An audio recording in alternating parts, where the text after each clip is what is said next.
Hello everyone, good evening. आज हमारी ये जीके की क्लास रहेगी 7th।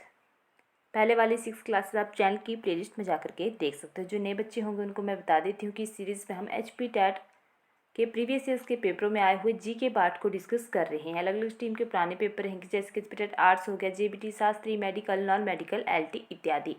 और ये सीरीज़ आपके लिए इसलिए हेल्पफुल है क्योंकि इस सीरीज़ में सिर्फ आपको मैं क्वेश्चन का आंसर ही नहीं बताती हूँ, बल्कि किसी भी क्वेश्चन या टॉपिक से जो भी एक्स्ट्रा बनता है वो सब कुछ आपको बताया जाता है। और मैं एक्स्ट्रा वही आपको बताती हूँ जहाँ से जो है वो पहले एग्ज़ाम्स में क्वेश्चन बन चुके होते हैं।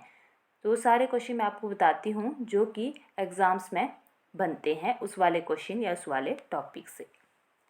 और एक सीरीज़ मैंने और स्टार्ट करी हुई है जो कि HP टैट आर्ट्स के लिए है। उसमें हम HP टैट आर्ट्स के प्रीवियस ईयर्स के पेपरों में आए हुए सोशल स्टडी पार्ट को डिस्कस कर रहे हैं। तो सीरीज़ आपके लिए भी हेल्पफुल रहेगी, क्योंकि ऐसा नहीं कि जो क्वेश्चन सोशल स्टडी में पार्ट में आया हो वो आपसे नहीं पूछा जाएगा, वो आपसे जी के पार्ट में जो है वो पूछ लिए जाते हैं। तो वहाँ पे भी आपको बड़े अच्छे से बताया जाता है। अगर किसी ने वो सीरीज़ फॉलो करनी हो तो आप उसे भी कर सकते हो। और जितना भी आपको एक्स्ट्रा बताया जाता है आपके आने वाले और जो अदर कॉम्पिटिटिव एग्ज़ाम होंगे वहाँ पे भी आपको जो है वो हेल्प करेगा। तो कल वाली वीडियो में मैंने आपसे 2 क्वेश्चन पूछे थे, तो उनका आंसर पहले मैं आपको बताती हूँ, उसके बाद फिर इस वाली वीडियो को हम स्टार्ट करते हैं। तो ये है क्वेश्चन कि भारत के वर्तमान मुख्य चुनाव आयुक्त का नाम क्या है। तो वर्तमान के पूछे जाते हैं हमेशा या फिर पहले पूछे जाते हैं। तो वर्तमान में है, उनका नाम रहेगा राजीव कुमार। ये ऑप्शन पुराने हो चुके हैं अब। तो वर्तमान में है राजीव कुमार और ये 25वें नंबर के मुख्य चुनाव आयुक्त हैं। अगर पहले पूछे जाएं तो पहले का नाम था सुकुमार सेन। नेक्स्ट बात करेंगे हम, यहाँ से मैंने आपसे क्वेश्चन पूछा था कि वर्तमान में सर्वोच्च न्यायालय के न्यायाधीश कौन हैं। तो ये पहले इन्होंने दिए पूछे थे यहाँ पे। तो पहले थे हीरालाल जी कन्या, और अगर वर्तमान में पूछे जाएं तो उनका नाम रहेगा धनंजय यशवंत चंद्रचूड़, जो कि 50वें नंबर के मुख्य न्यायाधीश हैं। टैट में इन दोनों क्वेश्चंस को मैक्सिमम टाइम जो है वो पूछा जाता है। अगर इस बार की टैट की बात करें तब भी आपके जो HP में 7-6 स्ट्रीम के लिए टैट होते हैं, तो किसी ना किसी से इस वाले क्वेश्चन को जरूर पूछा जाएगा। तो आपने इन दोनों को जरूर याद में रखना है, प्रथम और वर्तमान के। क्वेश्चन है कि कर्क रेखा किस राज्य से नहीं गुजरती है। तो नहीं गुजरती है उड़ीसा से। आपने कमेंट करके बताना है कि कर्क रेखा जो है वो भारत के किन किन राज्यों से होकर के जाती है। 122 निम्नलिखित में से काली मृदा मुख्यतः पाई जाती है। तो काली मृदा मुख्य रूप से पाई जाती है गुजरात में।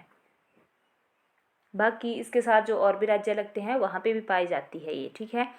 तो यहाँ पे ऑप्शन में सिर्फ जितने भी ऑप्शन दिए गए थे उनमें से सही आंसर जो है वो गुजरात ही था।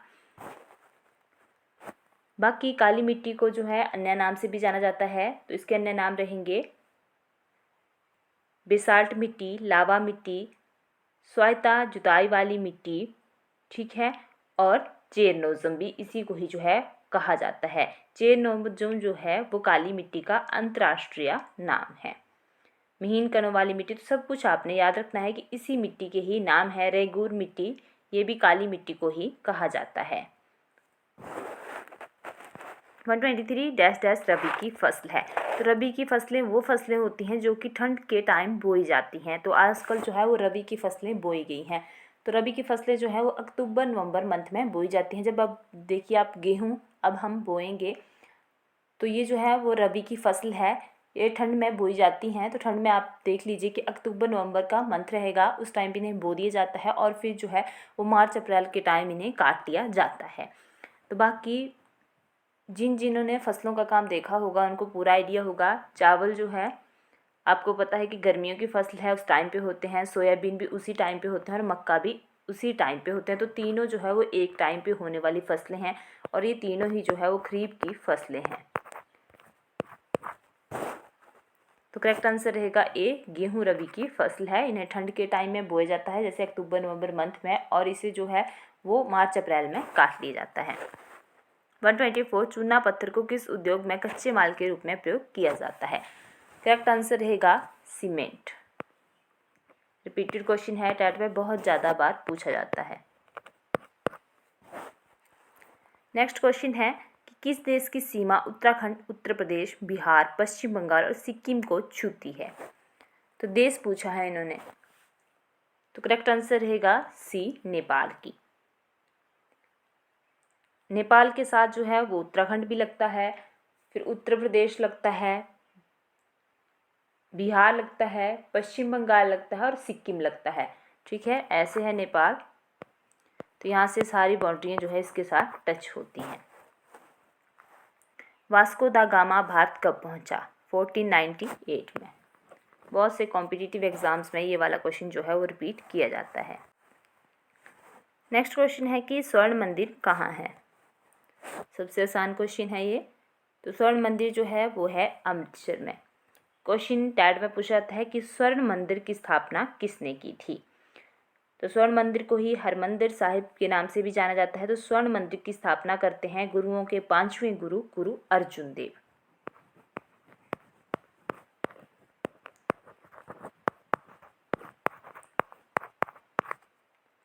और अगर आपसे पूछा जाए कि अमृतसर शहर की स्थापना किसने की थी, तो अमृतसर शहर की स्थापना करते हैं गुरुओं के 4थे गुरु, जिनका नाम रहेगा गुरु रामदास।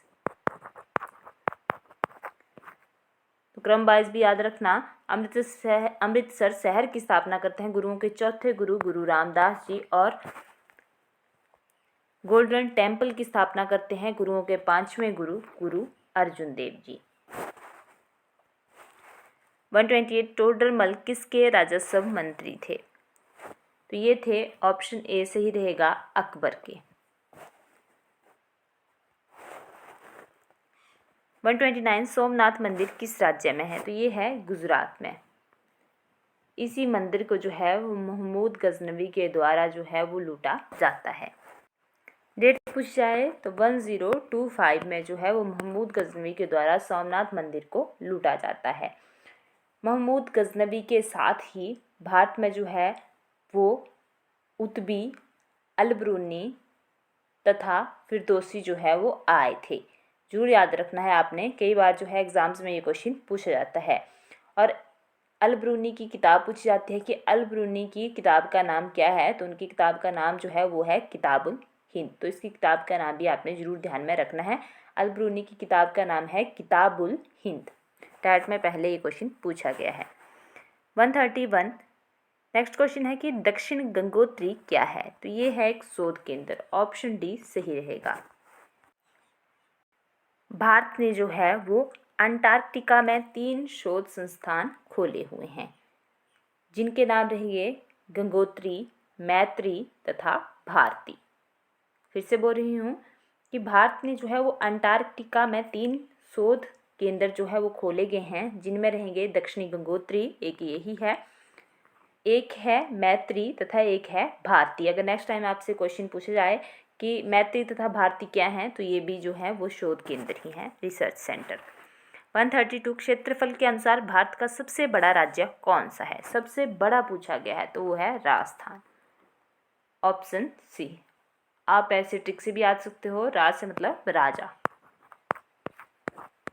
तो राजा कौन है भारत के सभी राज्यों में क्षेत्रफल के अनुसार? तो रहेगा राजस्थान।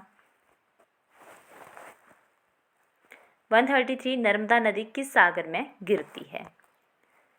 तो ये गिरती है, करेक्ट आंसर रहेगा ऑप्शन ए, अरब सागर में। आपको पता है कि भारत के जो है वो इस साइड को अरब सागर है और इस साइड को है बंगाल की खाड़ी। तो ये जो नर्मदा नदी है ये कैसे बहती है? ये इस साइड को बहती है, पूर्व से पश्चिम की साइड। तो फिर इस साइड से इस साइड को आकर कहाँ गिरती है? ये अरब सागर। चींटी के डंक में कौन सा अम्ल पाया जाता है? करेक्ट आंसर रहेगा ए, फॉर्मिक एसिड। अगर आपने एसिड बेस वाली ये वीडियो देखनी हो तो मैंने अपने इसी चैनल पे केमिस्ट्री की क्लासेस डाली हुई हैं। उन केमिस्ट्री की क्लासेस में आपको एसिड बेस वाला टॉपिक मिल जाएगा। वहाँ पे आपको पता चल जाएगा कि इसमें जो है वो कौन सा अम्ल पाया जाता है। हर एक चीज़ आपको अच्छे से वहाँ पे बताएगी। और दूसरा, आपको विटामिन वीडियो अगर पढ़नी हो तो आप हमारे चैनल से पढ़ सकते हो। मैंने 2 वीडियो विटामिन की डाली हुई हैं, एक डाली है केमिस्ट्री वालों के लिए और एक डाली है जीके वालों के लिए। तो केमिस्ट्री वालों के लिए जो डाली गई है वो काफ़ी डीप करके डाली गई है और जीके वालों के लिए इतनी डीप नहीं है, क्योंकि केमिस्ट्री वालों के लिए जो है वो वहाँ से जीके पार्ट में क्वेश्चन तो बनते हैं, बल्कि उन्हें केमिस्ट्री पार्ट में भी क्वेश्चन बनते हैं मेडिकल और नॉन मेडिकल वालों के लिए। तो फिर मैंने उसी हिसाब से वीडियो डाली हुई हैं। तो अगर किसी ने देखनी हो तो आप दोनों देख सकते हो। अगर किसी ने डीप तैयारी करनी हो तो आप केमिस्ट्री वाली देख सकते हो। अगर आपने सिर्फ जीके के ऐसे थोड़ा थोड़ा पढ़ना हो तो आप जीके वाली देख सकते हो। और दोनों के लिंक आपको दे दी जाएंगे। अगर किसी को चाहिए होंगे तो कमेंट जरूर करना, मैं आपको प्रोवाइड करवा दूँगी। तभी मैं एक्स्ट्रा आपको इसके बारे में नहीं बताऊँगी, क्योंकि वहाँ से आप पूरा अच्छे से पढ़ सकते हो। 135 विश्व जल दिवस कब मनाया जाता है? एग्जामिनर जो है वो टैट में इस क्वेश्चन को बहुत बार डालता है। करेक्ट आंसर रहेगा बी 22 मार्च। अगर आपसे विश्व पृथ्वी दिवस पूछा जाए तो वो होता है 22 अप्रैल को। इसी में ही आधे बच्चे कंफ्यूज रहते हैं और एग्जामिनर जो है इस क्वेश्चन को डालता जरूर है, कभी पृथ्वी दिवस डालता है और कभी जो है जल दिवस। तो जल दिवस है 22 मार्च का, अगर पृथ्वी दिवस पूछा जाए तो वो है 22 अप्रैल का। वैसे ही 4 फरवरी कैंसर दिवस,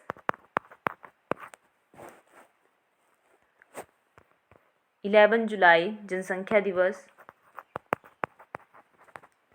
10 दिसंबर मानवाधिकार दिवस,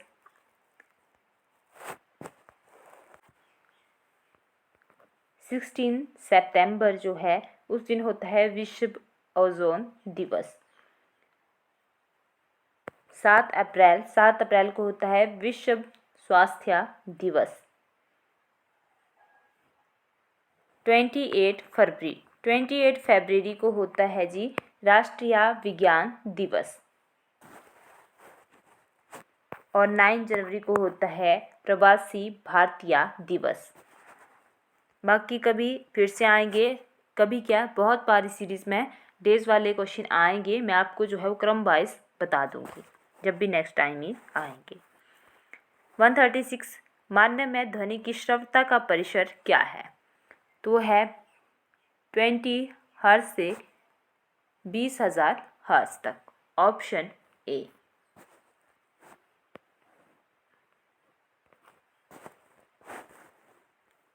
नेक्स्ट है क्वेश्चन कि पानी का पीएच मान क्या है?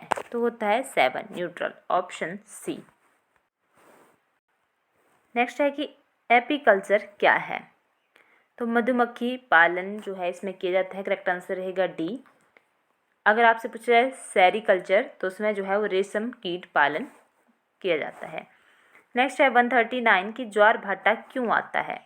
तो आता है पृथ्वी और चंद्रमा के गुरुत्वीय खिंचाव के कारण। ऑप्शन बी सही रहेगा। 140 खाने के सोडे का रासायनिक सूत्र क्या है?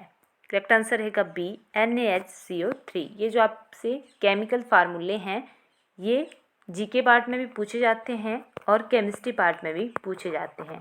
तो मैंने अपने इसी चैनल पे केमिस्ट्री की फर्स्ट क्लास डाली हुई है, उसमें जो है वो केमिकल फार्मूले ही बताए हुए हैं और वो केमिकल फार्मूले बताए हैं जहाँ से जो है वो जीके पार्ट में मैक्सिमम टाइम क्वेश्चन बनता है। तो आपने उन फार्मूलों को अच्छे से तैयार कर लेना है। अगर जीके वालों ने पढ़ना होगा तो आप उस प्लेलिस्ट से उन्हें पढ़ सकते हो। आपको उनकी PDF भी जो है विटामिन की हो गया, एसिड बेस की हो गया, केमिकल फार्मूलों की, तो इनकी आपको PDF भी जो है वो मिल जाएगी अगर किसी को चाहिए होगी तो ये रहेगी चैनल की प्लेलिस्ट।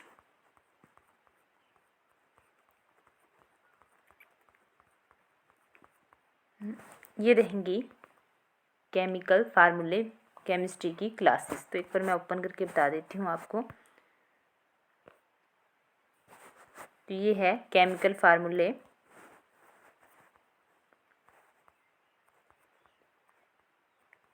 उसके बाद ये रहेगा एसिड बेस वाला टॉपिक। ये सारा आपके काम की चीज़ें हैं। और ये रहेगा विटामिन वाला टॉपिक।